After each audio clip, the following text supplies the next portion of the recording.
Hello guys, ഞാൻ ഇവിടെ നിന്ന് പരിചയപ്പെടുത്തുന്ന വണ്ടി ടിയാഗോ ഇ വി. ജസ്റ്റ് ഒരു 360 വോക്ക് റൗണ്ട് മാത്രമേ കാണിക്കുന്നുള്ളൂ. 10 ലക്ഷം രൂപ താഴെയിൽ സാധാരണക്കാർക്ക് പറ്റിയ ഒരു ഇ വി വണ്ടിയാണിത്. Tiago E V LRST. 4 door power window, steering controls, ഒരു ഹർമൻ്റെ ഒരു സിസ്റ്റം, പിന്നെ വരുന്നത് body cloth bumper, ORVM disc, കാര്യങ്ങളെല്ലാം വരുന്നുണ്ട്.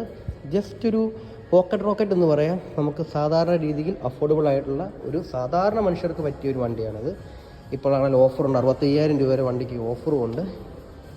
നമ്മൾ ഈ വണ്ടി ടിയാഗോ ഇ വി യൂസ് ചെയ്ത ഏതൊരു കസ്റ്റമറോട് ചോദിച്ചാൽ ഇതിനെക്കുറിച്ച് യാതൊരു കുറ്റവും പറയത്തില്ല. ബിക്കോസ് അത്രയ്ക്കും നല്ലൊരു ഇ വി മെഷീനാണ് ഈ കിടക്കുന്നത്. ഒരു റിവേഴ്സ് ക്യാമറ മാത്രം ഈ വണ്ടിക്ക് ഇല്ലെന്നേ ഉള്ളൂ, ബാക്കി എല്ലാ ഫീച്ചറും ഈ വണ്ടിക്കുണ്ട്. ഹർമൻ്റെ ഒരു സിസ്റ്റം വരുന്നുണ്ട്, 4 door power window, power steering, dual air bag, പിന്നെ ഇതിൻ്റെ ബോഡി വെയ്റ്റ് അന്യായ ബോഡി വെയ്റ്റ്, ഒരു ഫാബ്രിക് സീറ്റും വരുന്നുണ്ട്. House it.